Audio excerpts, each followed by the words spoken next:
आज आपण गौरीचं स्वागत घरामध्ये कसं करावं याबद्दल बोलणार आहोत। तर चॅनलवर नवीन असाल तर चॅनलला सबस्क्राईब नक्की करा। दरवर्षी भाद्रपद महिन्यातील शुक्ल पक्षातील षष्ठी तिथीला गौरीचं घरामध्ये स्वागत होतं। सप्तमी तिथीला गौरीचं पूजन केलं जातं, महानैवेद्य दाखवला जातो आणि मग अष्टमी तिथीला त्यांचं विसर्जन होतं।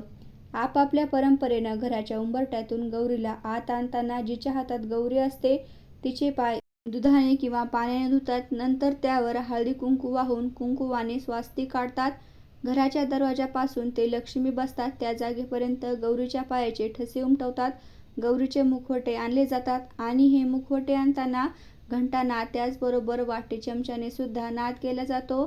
त्यानंतर त्यांची स्थापना करण्यापूर्वी त्यांना घरामध्ये स्वयंपाकघर, दूध दुभत्याची जागा इत्यादी गोष्टी दाखवण्याची प्रथा आहे, जिथे त्यांचे आशीर्वाद मिळवून ऐश्वर्य लाभो अशी प्रार्थनाही केली जाते। काही लोक तेरड्याची रोपं बांधून त्यांची प्रतिमा बनवतात आणि तिच्यावर मातीचा मुखवटा चढवतात।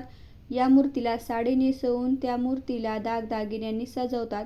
पहिल्या दिवशी गौरीला भाजी भाकरीचा नैवेद्य दाखवतात।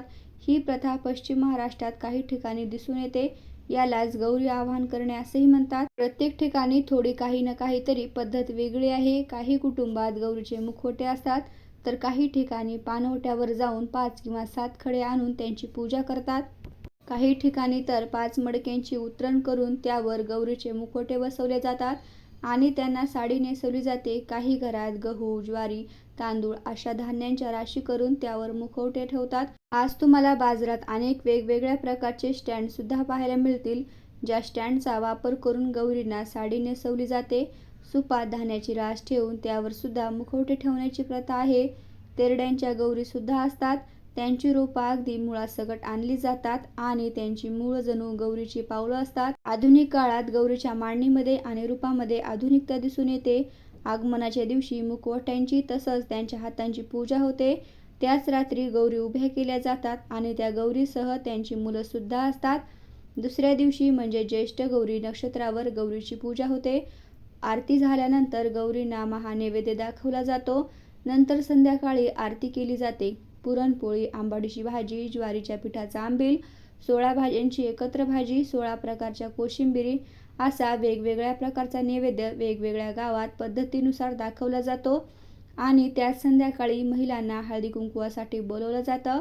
दर्शनाला आलेल्या महिलांचं आदरपूर्वक स्वागत केलं जातं। तिसरा दिवस हा विसर्जनाचा। तिसऱ्या दिवशी सुद्धा गौरींची पूजा आरती होते आणि मग त्यांना प्रेमाने निरोप दिला जातो, अर्थात त्यांचं विसर्जन होतं। मात्र जर धातूच्या मूर्ती किंवा कायमस्वरूपी मूर्ती असतील तर त्यांचं विसर्जन केलं जात नाही, त्यांना देवामध्ये ठेवलं जातं। अशाच माहितीपूर्ण व्हिडिओज पाहण्यासाठी चॅनलला लाईक, शेअर आणि सबस्क्राईब जरूर करा।